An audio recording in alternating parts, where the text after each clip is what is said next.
I'm Julie Herman of Jaybird Quilts and Lazy Girl Designs, and welcome to the Cuppa Tea video tutorial series. The Cuppa Tea videos will be available ongoing to assist you in making the Cuppa Tea Quilt and the bonus Teapot pillow. The book is available now, and you can ask for it at your favorite local quilt shop. Today's video, I'm going to focus on quilting a teapot pillow. It's much easier to quilt something small, so I figured it was a great opportunity to give you a step-by-step of some quilting possibilities. So in the video, I'm going to quilt this example. I'm going to show you the choices I made and why I did them. Additionally, I also went ahead and hand quilted a pillow, and I will talk to you more about that one at the end of the video. You may know that often I send my things off to a long arm quilter, Teresa Silva, to do my quilting. But when it's a small project or when I'm running out of time, I do it here at home, so I figured I would show you how to do this. I will say I am not a quilting expert. There are many people who know a lot more about quilting than I do. My skill set really shines in piecing and in designing quilts.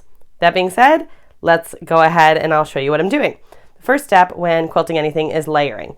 So you have your backing, and then your batting, which is your middle layer, and then your quilt top, or in this case, your pillow top. Now, when I'm working on a quilt, I usually want to have a nice backing, something that matches my front.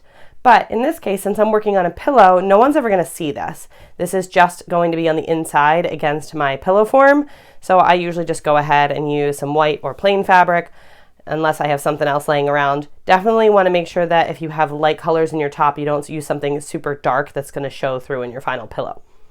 So once you have everything layered, you need to go ahead and baste those 3 layers together to keep them together for when we head over to the machine. I like to use curved safety pins for this process.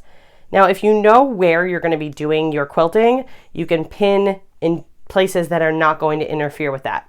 So for instance, if you know that you want to quilt a diagonal line in through each corner, I wouldn't put a pin right here where you know you're going to need to move it. I think that I am going to do some echo quilting around this star. So that means I probably won't be quilting in these 4 corners, so I can safely go ahead and put pins in them. The curved part makes it really easy to make sure that you catch all 3 layers when you're pinning. So if you can see, it's just like a slight little bend to the safety pin. And for something of this size, you don't need too many pins, just enough so that things won't slide around. I'm going to go ahead and put some pins around the edge as well. And lastly, I think I'm going to place pins in my 4 corners. So now that I have this basted, I'm going to head on over to the machine. I'm over here at my sewing machine, and I have put on my walking foot. That's very helpful when doing straight line quilting, so that you have feed dogs on the top and feed dogs on the bottom, so that everything will flow evenly. And I've gone ahead and picked a thread that I think will blend in well in the cream areas, but also coordinate well with my fabrics. The only real rule that you should be following here is the information that comes from the batting manufacturer. And what that means is every batting is different, whether you're using cotton or wool or polyester or bamboo. There's many options. And usually on the package, it will tell you how far apart it can be quilted. Depending on how the batting was manufactured will affect that information. I'm using batting here in 80/20 from Worm and Natural that said on the instructions to quilt or tie up to 10 inches apart. So what that means is if I wanted to hand tie this, I could tie in the middle here and I could be pretty well done pretty quick on a 20-inch pillow. I think I might actually hand quilt my next teapot pillow, but this one I'm going to do by machine. Since I can do it up to 10 inches apart, minimal quilting is needed here. So I think, as I mentioned before, I think I'm going to echo around the star, and then I might do something around the border as well.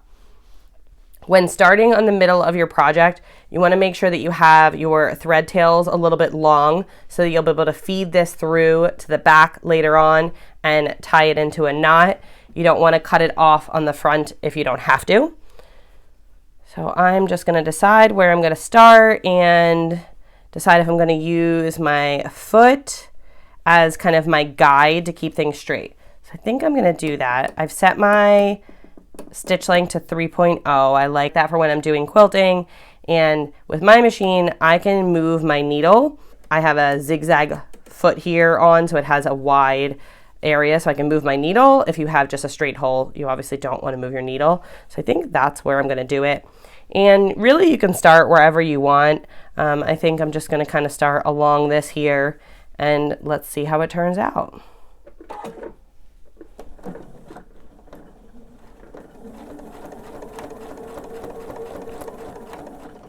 So as I get close to my corner here, I'm going to stop when I'm the same distance from my green fabric that I am from my purple, and then just turn this and continue on down.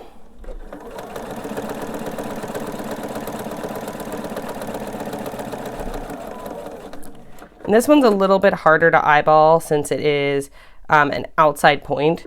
I'm just going to kind of try to do my best. I think, let's see, if I go till there, nope, I'm still too close. So I can just turn it back, do a couple more stitches, turn this piece again. You can do things like this when you have something so small here at the machine. And I am just going to continue on. And because I put my pins out of the way of what I'm doing, I'm in no hurry to remove them. I'm just going to kind of leave them until any of them are in my way. So here I'm just going to come enough past that seam so that I'm nice and even over here, and I'm going to continue that process to go all the way around the star.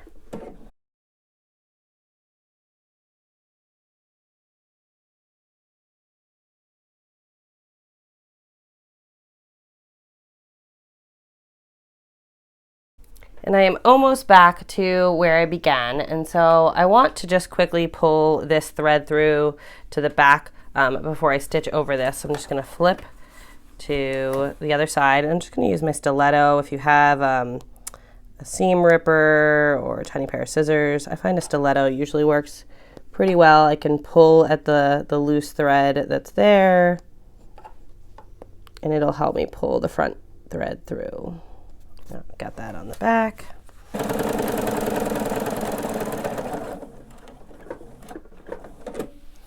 And when I get back to where I started, I'm just going to stitch over a couple extra stitches just to keep it nice and secure.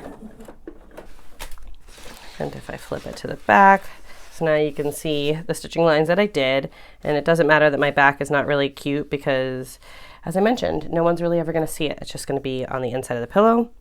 And so there's my thread from the front, and it looks like I left my two tails at the end nice and long enough to tie a knot, but I didn't really leave that one long enough, so I might just tie this one to that one and call it a day.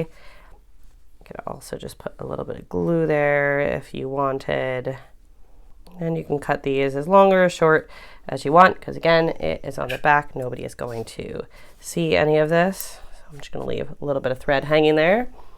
So if we go back to the front, I think I also want to do one line, where do I want that? Do I want that on the border? It would intersect with the point there. Do I care about that? I don't think that bothers me.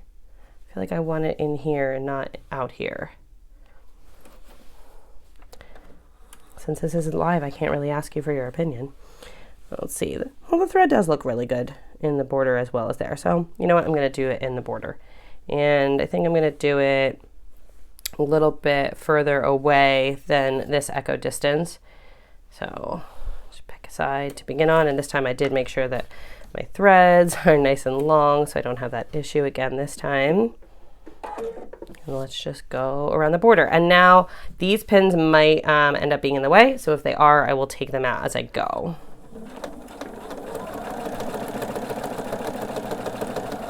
And one quick perk here of the miter is, since I have the miter, I know exactly where I am going to turn, because right when my needle gets into that miter, that will be the exact place I want to turn. There's no need to eyeball things here. So that is a nice perk. Go nice and slow till I end up right in that miter and turn. As I mentioned, just take your pins out as you go if they're in the way. And if they're not in the way, you can just leave them there for now.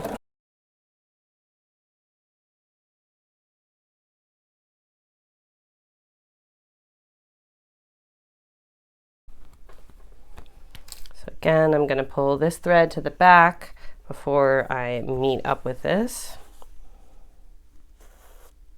So when you pull up usually one loop of this, it'll usually give you a nice loop, and then you can have them both pulled nicely to the back.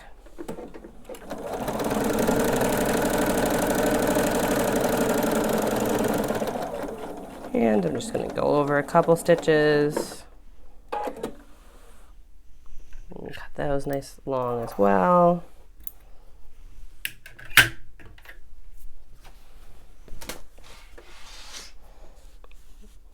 So I have my first two, and now I just need to pull up my other one. And there we go. So again, I'm just going to tie some knots and trim these threads.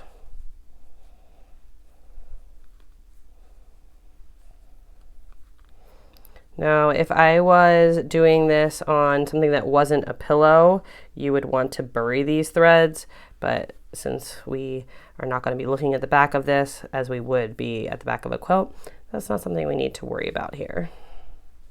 The last thing that I like to do before I consider this part of the quilting done is I do like to baste along the edge of my project. Whether or not I'm adding binding or just putting the pillow backing on, I find that it's nice to have that line around your whole project to keep your 3 layers together right at the edge.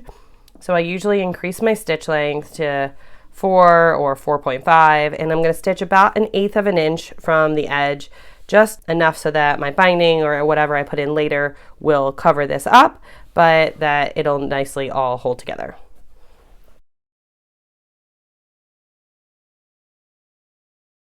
And just smooth things out as you go.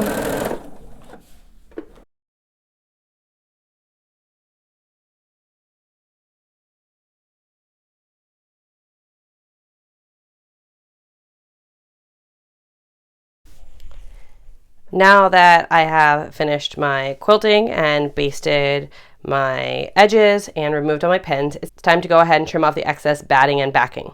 One thing to keep in mind here is that the process of quilting, of sewing the 3 layers together, does shrink the project. It's inevitable, it just happens. Depending on how dense your quilting is, can affect your shrinkage of your project. At this point, things mathematically should still be 20.5 inches, but they probably aren't, and that's okay. I focus on what it is, not what it should be at this point, because shrinkage is inevitable and you can't control it. Now, many of you probably do not have a 20.5 inch ruler, but since I do, I wanted to pull it out just to demonstrate this for you.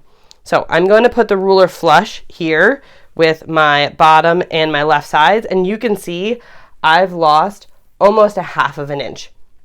That is expected, that is normal, that is okay. Do not panic when something like that happens. We can totally make accommodations for that when we put our backing on, and what it means is when we stick our pillow form in, it'll be nice and full and it won't be loosey-goosey in there. So I'm going to just go ahead and square up my edges. If you don't have a big square ruler, totally fine. Take your longest straight ruler, and what I care about here at this point is trying to make sure that I'm straight here. Sometimes things wiggle with quilting and whatnot, so you can kind of pull and tug as needed, but I pick any one of my lines and I make sure that it is straight along one of the seams. So here I'm just going to focus on this one because it's the most visible seam, and just going to kind of pull things. And it's okay if there's a little bit of batting under here, and if your project doesn't go all the way to the edge, as long as it's under 1/8 of an inch. More than that, you could risk your project coming out from underneath when you finish it, whether you are doing that with or without binding. With this one, I'm going to be doing binding.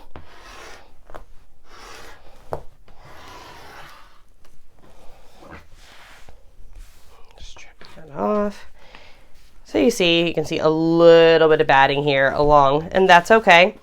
You also can trim a little bit closer so that you don't have that. And line things up here.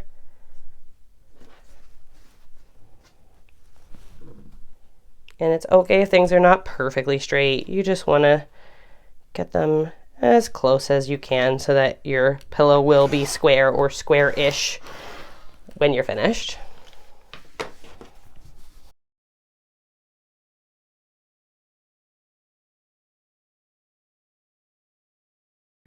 And as you can see here, this one just kind of naturally is a little wavy. Things like that are just going to happen at this point, whether it's the quilting, the pressing, you know, there's a variety of factors in here, and so that's okay. We can kind of fudge things around to be as straight as we need them to be.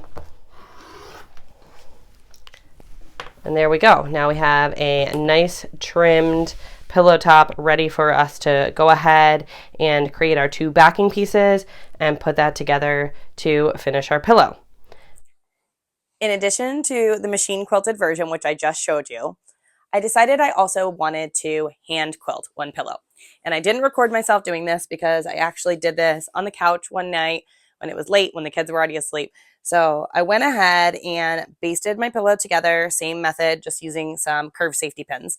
And then I decided to use some embroidery floss to do some big stitching. And it's not too obvious because I use the same color. So there's purple in the purple, green in the green, raspberry in the raspberry, and you can mostly see the cream in the background.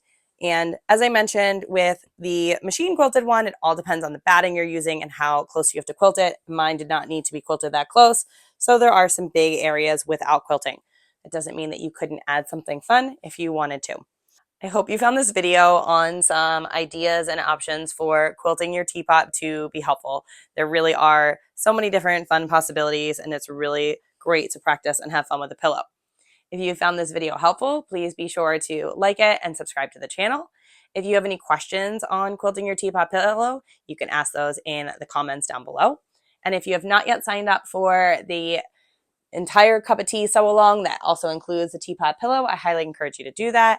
The information is in the caption below, and I hope you will join us this fall so that I can see what you come up with.